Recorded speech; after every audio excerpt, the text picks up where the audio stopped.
வணக்கம். தேர்தல் ஆணையத்தின் மீது இருக்கக்கூடிய நம்பிக்கை, அவநம்பிக்கை, இதை சுற்றி இருக்கக்கூடிய ஏராளமான கேள்விகள். தேர்தல் ஆணையம் இந்த நாட்டில் இருக்கக்கூடிய ஒரு அரசியல் கட்சிக்காக வேலை பார்ப்பதாக அந்த குற்றச்சாட்டு. இதே தருணத்தில் இந்த நாட்டின் பிரைம் மினிஸ்டர் மீது ஓட் சோரி என்கிற அலிகேஷன். இதே தருணத்தில் த ரூஸ்டர் நியூஸ் அச்சீவ் செய்த 6 லட்சம் சப்ஸ்கிரைபர்ஸ்.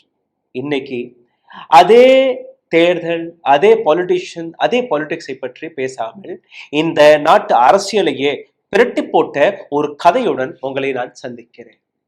ஒரு காலம், இந்த நாட்டையே மாற்றிய அந்த காலம். இந்த நபருடைய கதை உங்கள் அனைவருக்குமே போய் சேர வேண்டும் என்கிற ஒரு முயற்சி தான் இது. 1990ஆம் ஆண்டு ஒரு high level meeting prime minister PV Narasimha Rao அறையில் போடப்படுகிறது. லா மினிஸ்டருக்கும் ஒரு அரசு அதிகாரிக்கு இடையே ஒரு வாக்குவாதம். இவர்தான் chief election commissioner TN session. அமைச்சர் ஒரு அலிகேஷன் எடுத்து வைக்கிறார். Mister session, you are not cooperating.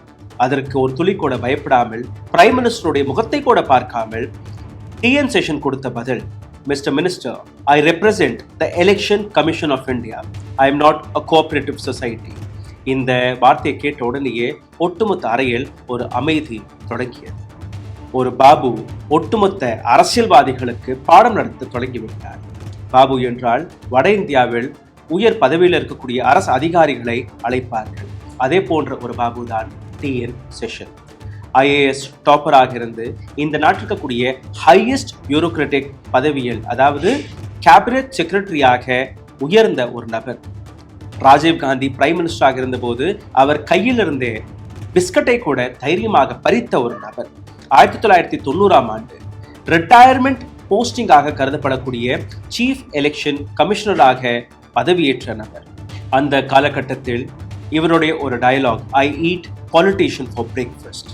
Prime மினிஸ்டர்ல இருந்து சீஃப் மினிஸ்டர் வரை யாரையுமே விட்டு வைக்காத ஒரு நபர். Chief minister of West Bengal இவரை மேட் டாக் என்று அழைத்தது. டெல்லியில் இருக்கக்கூடிய அரசியல்வாதிகள் இவரை அல்சேஷன் என்று அழைத்தது. அதே நேரத்தில் மக்கள் இவருக்காக ஃபேன் கிளப்ஸ்களை திறந்து வைத்தது. TN செஷனுடைய வாழ்க்கை கதை இதோ உங்களுக்கு.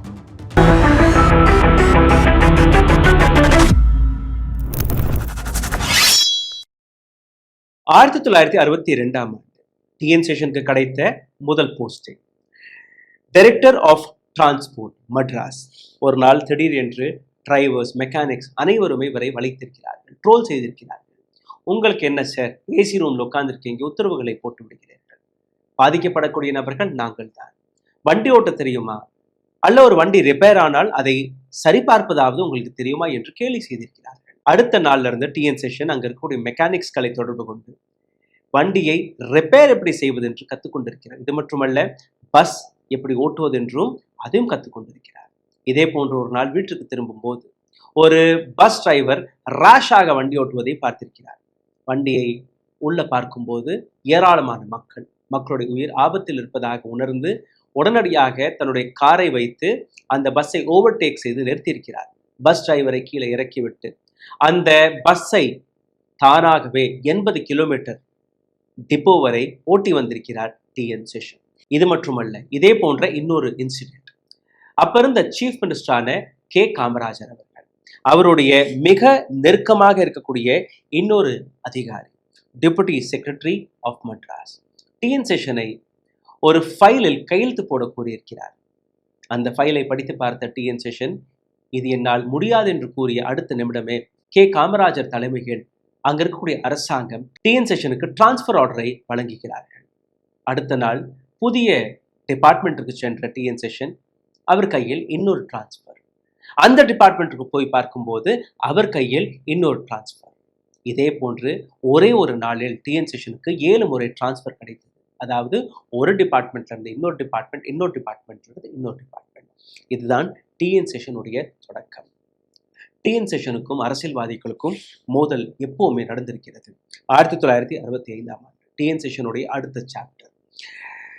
மதுரையில் TN செஷன் டிஸ்ட்ரிக்ட் கலெக்டராக பதவியேற்கிறார். இந்த இடத்தில்தான் அப்ப இருந்த முன்னாள் chief minister of Kashmir Sheikh அப்துல்லாவை ஹவுஸ் அரெஸ்ட் செய்து வைத்தது இந்திய அரசாங்கம். அவருடைய கனெக்ஷன் பாகிஸ்தானுடன் இருந்ததாக. கொடைக்கானலில் இவரை வைத்திருக்கிறார்கள். அரசாங்கம் போட்ட உத்தரவு, இவர் யாருமே பேசக்கூடாது, யாருக்குமே எந்த விதமான கடிதமும் எழுதக்கூடாது. அப்படி எழுதினால் அந்த கடிதத்தை, அந்த மெசேஜை பார்க்கக்கூடிய பொறுப்பு கலெக்டரிடம் ஒப்படைத்திருக்கிறார்கள். இதே போன்ற ஒரு நாள் ஷேக் அப்துல்லா ஒரு கடிதத்தை டிஎன் சேஷனிடம் கொடுத்திருக்கிறார். அந்த கடிதத்தின் என்வலப்பில் எழுதிய பெயர் doctor Radha Krishnan, president of India. இந்த கடிதத்தை தொடர்ந்து பார்க்க முயற்சிக்கும் போது ஷேக் அப்துல்லா அவரை தடுத்து நிறுத்தி, நான் எழுதிய கடிதம் யாருக்கு உனக்கு தெரியுமா? பிரசிடென்ட் ஆஃப் இந்தியாவுக்கு. இதை கூட தொடர்ந்து பார்ப்பாயா? அதற்கு டிஎன் சேஷன் சிரித்து கொண்டே கொடுத்த பதில், sir, rules are rules. I will open it in front of you and I will read it in front of you. I don't care what's written on the envelope. நான் இந்த லெட்டரை உங்களுக்கு முன்னாடியே துறப்பேன், படிப்பேன். எனக்கு எந்த கவலையும் கிடையாது. நீங்க யாருக்கு அந்த கடிதத்தை எழுதியிருக்கிறீர்கள். Rules are rules. இதே கொடைக்கானலில் நடந்த இன்னொரு இன்சிடென்ட். அங்கிருந்த ஒரு பழைய ரெஸ்டாரண்ட், லாஃபிங் வாட்டர்ஸ், இதை ஒரு பிரிட்டிஷ் பெண்மணி நடத்தி வந்திருக்கிறார். ஷேக் அப்துல்லா அடிக்கடி இந்த இடத்திற்கு வந்து போவதாக ஒரு மெசேஜ் டிஎன் சேஷன் காதுகளுக்கு போயிருக்கிறது. உடனடியாக டிஎன் சேஷன் இந்த ரெஸ்டாரண்ட்டை நடத்தி வரக்கூடிய இங்கிலீஷ் பெண்மணியான மிஸ்ஸஸ் ஹென்ரியை அழைத்திருக்கிறார். அப்துல்லாவை இங்கே வரவிட வேண்டாம், இவர் ஹவுஸ் அரெஸ்டில் இருக்கிறார். அதற்கு அந்த பெண்மணி கண்டுகொள்ளவில்லை. அடுத்த ஒரு சில நாட்களில் டிஎன் சேஷன் இன்னொரு வழியை தேடி கண்டுபிடித்திருக்கிறார். திடீரென்று இந்த ரெஸ்டாரண்ட்க்கு போகக்கூடிய மின்சாரம் துண்டிக்கப்படும், பைப்லைனில் போகக்கூடிய தண்ணீர் துண்டிக்கப்படும், அப்படி இப்படி என்று ஏராளமான பிரச்சனைகள் அந்த ரெஸ்டாரண்ட்டிற்கும் அந்த பெண்மணிக்கும் வர தொடங்கி இருக்கிறது. ஒரு காலகட்டத்திற்கு பின் அந்த பெண்மணி தோர்த்து போய் டிஎன் சேஷனுடைய வார்த்தைகளுக்கு கட்டுப்பட்டு ஷேக் அப்துல்லாவை வரவேண்டாம் என்றும் கூறியிருக்கிறார். டிஎன் சேஷனுடைய அடுத்த சாப்டர் வருடம் 1972 டெல்லி போஸ்டிங்.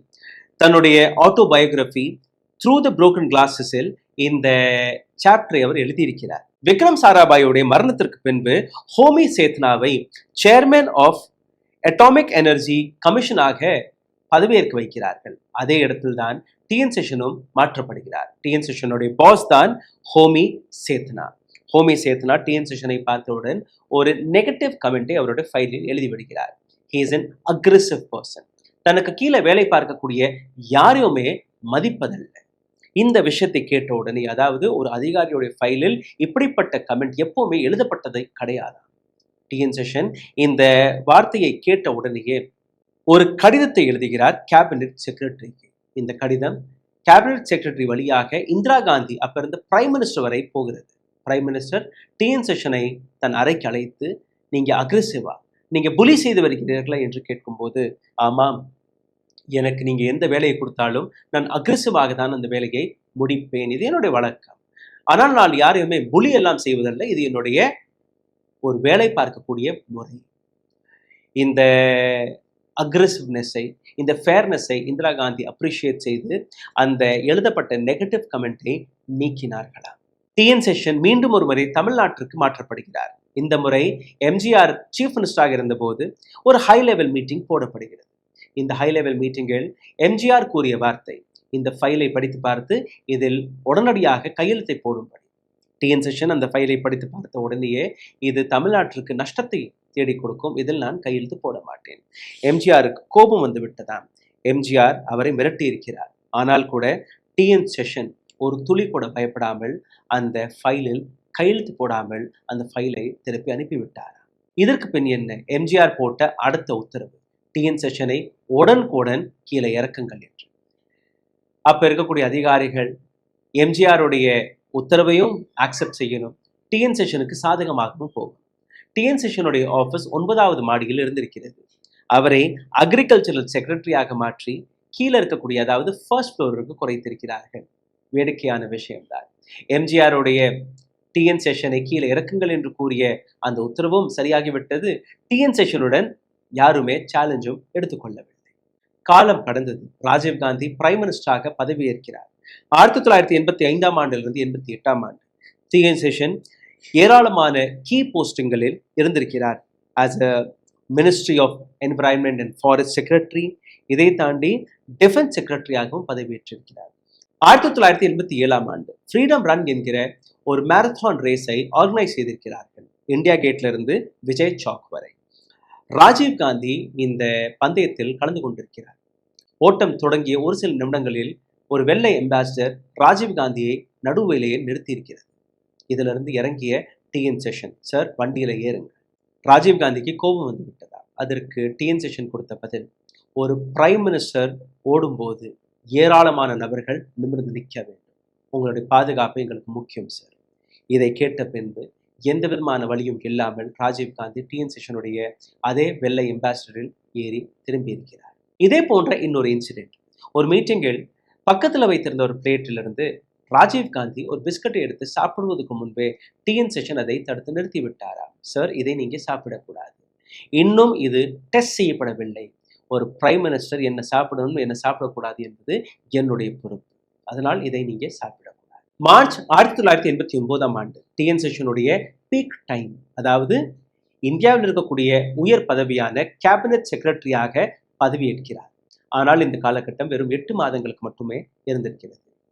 ராஜீவ் காந்தியுடைய பதவி போய் விபி சிங்குடைய ஆட்சி வந்துவிட்டது.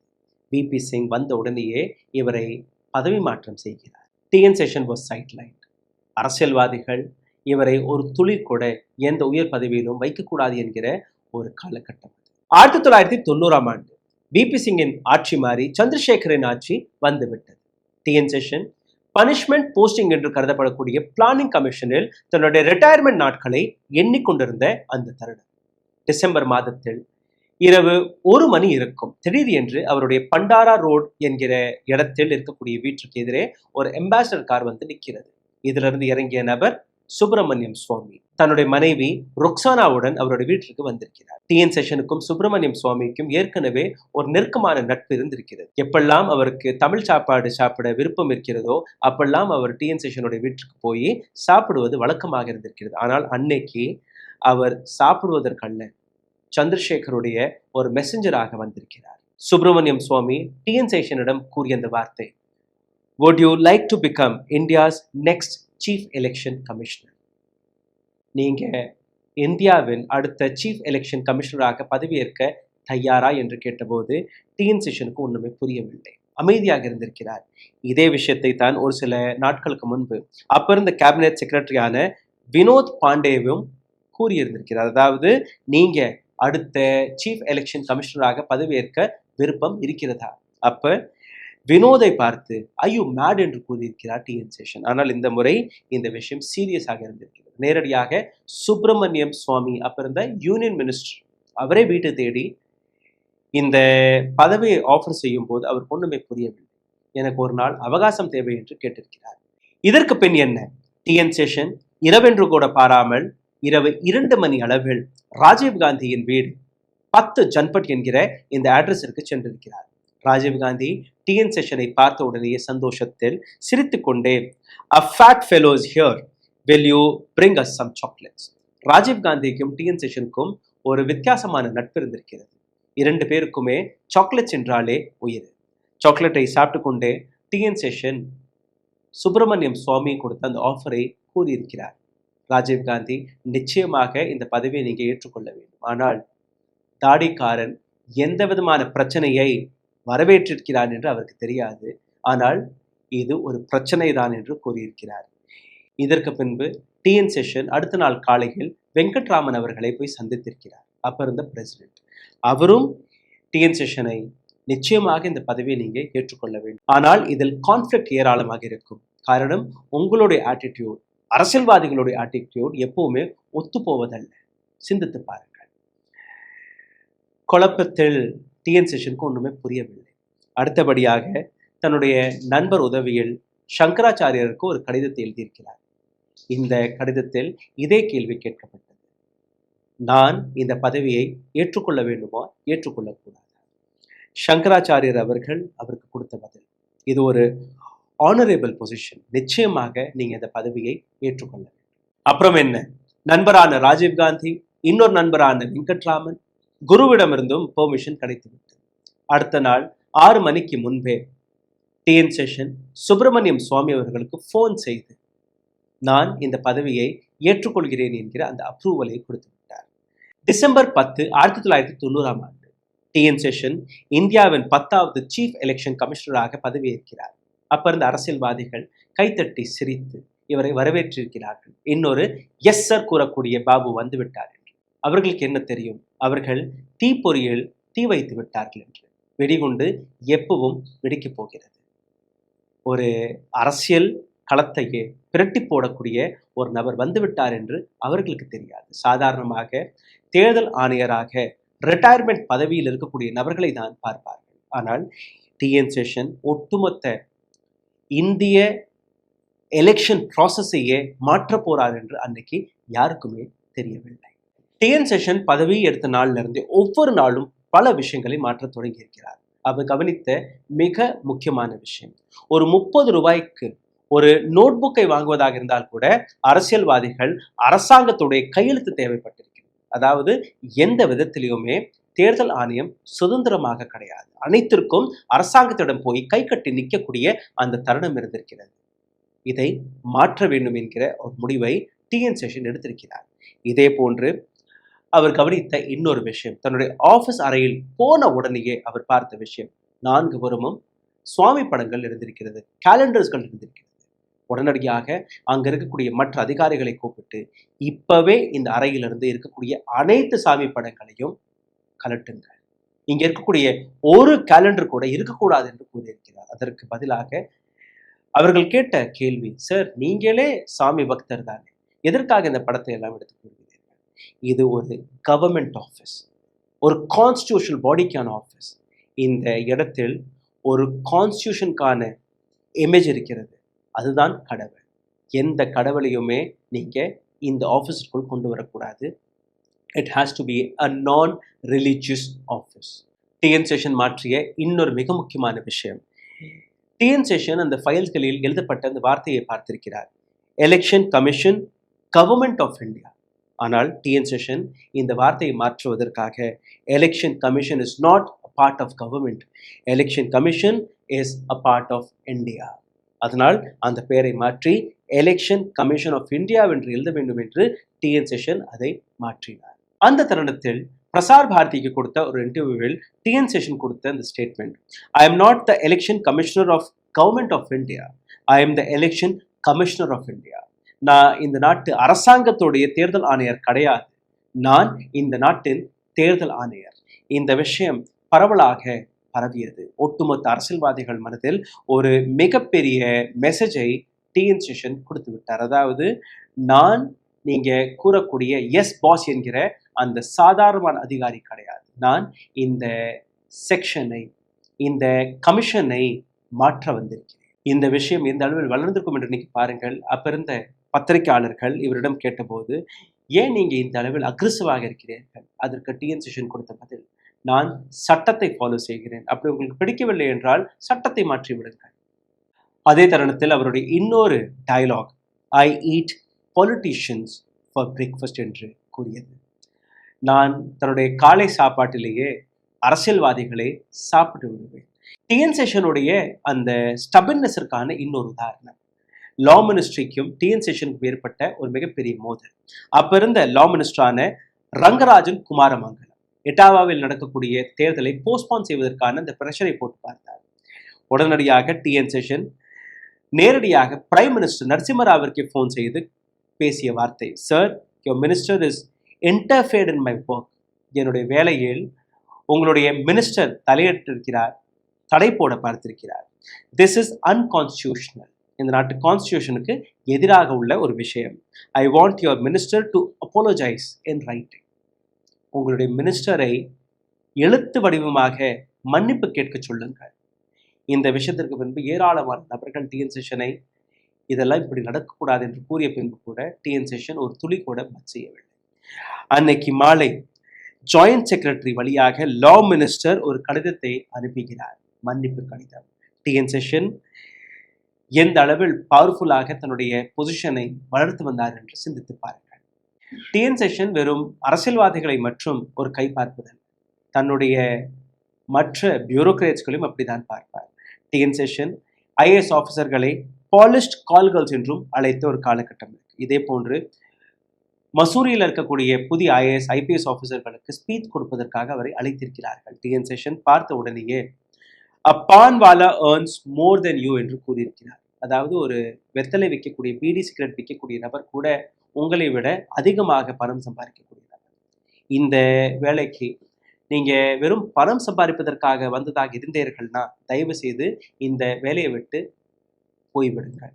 இந்த இடம் பணம் பார்க்கக்கூடிய நபர்களுக்கு கிடையாது, இந்த நாட்டிற்கு சேவை செய்யக்கூடிய நபர்களுக்கு மட்டுமே. ஐஏஎஸ் அகாடமியில் இருக்கக்கூடிய நபர்களுக்கு இது பிடிக்கவில்லை. அதற்கு பின் எப்பவுமே டிஎன் சேஷனை ஸ்பீச் கொடுக்க அவர்கள் அழைக்கவும். டிஎன் சேஷனுடைய பேட்டில் இது கிடையாது. மிகப்பெரிய போருக்கு டிஎன் சேஷன் தயாராகிவிட்டார். அதாவது ஒரு மிகப்பெரிய அரசியல் மாற்றம். அப்ப இருந்த அரசியல்வாதிகள், அரசியல் கட்சிகள் தேர்தல் என்றாலே மணி, மசில் மற்றும் பவர். எங்க திரும்பி பார்த்தாலும் ஃப்ராட் நடக்கும். ஒரு நபர் 10, 15, 20 என்று ஓட்டுகளை போட்டு வரக்கூடிய அந்த தருணம். டிஎன் சேஷன் எடுத்த ஒரு மிகப்பெரிய முடிவு, ஓட்டர்ஸ் ஐடி கார்டு. அதாவது ஓட்டர்ஸ் லிஸ்டுடன் அந்த நபருடைய போட்டோவும் இருக்க வேண்டும். ஒரு கட்சி, 2 கட்சி என்ன, ஒரு அரசியல்வாதி, இன்னொரு அரசியல்வாதி என்ன. இந்தியாவில் இருக்கக்கூடிய அனைத்து அரசியல் கட்சிகளும், அனைத்து அரசியல்வாதிகளும் இதை எதிர்த்தார்கள். இந்தியா ஒரு ஏழை நாடு, இத்தனை கோடி மக்களுடைய போட்டோ எப்படி எடுக்க போறீர்கள், எங்கிருந்து பணம் வரும் என்று ஏராளமான தடயங்களை போட பார்த்தார்கள். இதில் மிக பிரபலமாக ஜோதி பாசு, வெஸ்ட் பெங்காலின் சீஃப் மினிஸ்டர், அவர் எதிர்த்தார். ஆனால் எதையுமே கேட்காமல் டிஎன் சேஷன் போட்ட உத்தரவு டிசம்பர் 31, 1994 ஆண்டுக்குள் இந்த ப்ராசஸ் முடியவில்லை என்றால் ஜனவரி 1ஆம் தேதியிலிருந்து ஒரு எலெக்ஷன் கூட நடக்காது, ஒரு ஓட்டு கூட போட விட மாட்டேன். ஒரு பியூரோக்ரேட் ஒட்டுமொத்த இந்தியாவில் நடக்கக்கூடிய எலெக்ஷன் ப்ராசஸையே சேலஞ்ச் செய்த அந்த தருணம். ஆகஸ்ட் 2, 1993 ஆண்டு டிஎன் சேஷன் இந்தியாவில் நடக்கக்கூடிய அனைத்து தேர்தல்களையுமே இன்டெஃபினிட் டைம் வரை ஒத்தி வைத்து விட்டார். அதாவது எந்த தேர்தலுமே இந்தியாவில் நடக்கக்கூடாது. இந்த நாட்டு தேர்தல் ஆணையத்திற்கு அவர்களுக்கு கிடைக்கக்கூடிய இண்டிபெண்டன்ட் ஸ்டாஃப் மற்றும் இண்டிபெண்டன்ட் பவர் கிடைக்காத வரை. இதற்கு முன்பு நீங்க பார்த்தீர்களா, தேர்தல் ஆணையத்திற்கு எந்த விதமான பாதுகாப்பும் கிடையாது, எந்த விதமான தனிப்பட்ட உரிமைகளும் கிடையாது. அனைத்துமே சட்ட புஸ்தகத்தில் மட்டும்தான் இருந்தது. ஆனால் அரசியல்வாதிகள், அரசாங்கம் யாருமே ஒரு தேர்தல் ஆணையத்தை இண்டிபெண்டாக வேலை பார்க்கவே விருப்பப்படவில்லை. முதல் முறையாக ஒரு எலெக்ஷன் கமிஷனராக டிஎன் சேஷன் அந்த பவர்களை தன் கையில் எடுத்த அந்த காலகட்டம். இதற்கான இன்னொரு உதாரணம், சீஃப் எலெக்ஷன் கமிஷனராக செஷன் செய்த இன்னொரு மிகப்பெரிய விஷயம், 1993 ஆண்டு ஹிமாச்சல் பிரதேஷுடைய கவர்னரான குல்ஷன் அஹமத் தன்னுடைய மகனுக்காக பிரச்சாரம் செய்து வந்தார். அதாவது தேர்தல் ப்ராசஸில் ஒரு உயர் பதவியில் இருக்கக்கூடிய நபர், கவர்னர் பதவியில் இருக்கக்கூடிய நபர் எந்த அரசியல் கட்சிக்குமே பிரச்சாரம் செய்யக்கூடாது. தன்னுடைய மகனுக்காக அவர் பிரச்சாரம் செய்தது டிஎன் சேஷன் காதுகளுக்கு போயிருக்கு. உடனடியாக அரசாங்கத்திற்கு ஒரு கடிதத்தை எழுதியிருக்கிறார். இந்த நபர் கவர்னர் பதவியில் இருந்து கொண்டே தன்னுடைய மகனுக்கு பிரச்சாரம் செய்திருக்கிறார்.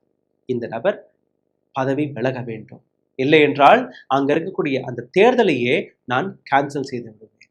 அதற்கு பின் என்ன, கவர்னர் பதவி விலகினார். இது மட்டுமல்ல, யூனியன் மினிஸ்டராக இருந்த பிரணவ் முகர்ஜி ராஜ்யசபா மெம்பராக இருக்கும்போது வெஸ்ட் பெங்காலில் இருந்து அவரும் இதே போன்ற ஒரு சர்ச்சையில் சிக்கிய போது தன்னுடைய ராஜ்யசபா பதவி மட்டுமல்ல, தன்னுடைய யூனியன் மினிஸ்ட்ரி பதவியை கூட விட்டு வெளியேறக்கூடிய அந்த தருணம் டிஎன் சேஷன் வழியாக வந்தது. இதிலிருந்து கோபமடைந்த சீஃப் மினிஸ்டர் ஜோதி பாசு டிஎன் சேஷனை மேட் டாக் என்று அழைத்தார். இதை தாண்டி டிஎன் சேஷனுக்கு கிடைத்த அடுத்த ஆப்பர்ச்சுனிட்டி பீகார் தேர்தல். 1990 ஆண்டிலிருந்து 95 ஆண்டு வரை நீங்க பார்த்தீர்கள்னா பீகார் எலெக்ஷன் என்றாலே வயலன்ஸ், பூத் கேப்சரிங், ஒட்டுமொத்த பூத்தையே கேப்சர் செய்து விடுவார்களாம். அங்க எங்க திரும்பி பார்த்தாலும் கள்ள ஓட்டுகள். இப்படிதான் அங்கே எலெக்ஷன் நடந்திருக்கிறது. இந்தியாவில் முதல் முறையாக 4 ஃபேஸஸ்களில் 4 முறை வெவ்வேறு தேதிகளை கொடுத்து, அதாவது பாதுகாப்பு விஷயங்களை உறுதிப்படுத்தி பீகாரில் தேர்தல் நடத்திய நபர் டிஎன் சேஷன் தான்.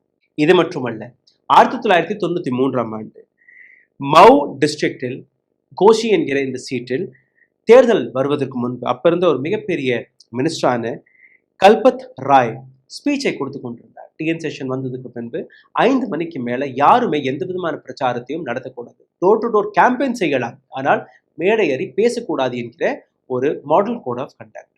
ஆனால் பெரிய அரசியல்வாதி 5 மணிக்கு மேலேயும் பேசிக்கொண்டிருந்த அந்த விஷயம் டிஎன் சேஷன் காதுகளுக்கு போயிருக்கு. உடனடியாக அங்கிருந்த டிஎம்மிற்கு ஃபோன் செய்து உடனடியாக அந்த நபர் பேசுவதை தடுத்து நிறுத்தும்படி ஒரு உத்தரவை போட்டிருக்கிறார். கொஞ்ச நேரம் கழித்து மீண்டும் ஒரு முறை ஒரு ஃபோன் போயிருக்கிறது. நான் சொன்னபடி அந்த நபர் பேசுவதை நிறுத்தினையா நிறுத்தவில்லையா? அதற்கு அந்த நபர் கொடுத்த பதில், சார், நாங்கள் முயற்சி எடுத்துக்கொண்டு இருக்கிறோம், ஆனால் அவரை தடுத்து நிறுத்த முடியவில்லை, மக்கள் கூட்டம் அதிகமாக இருக்கிறது.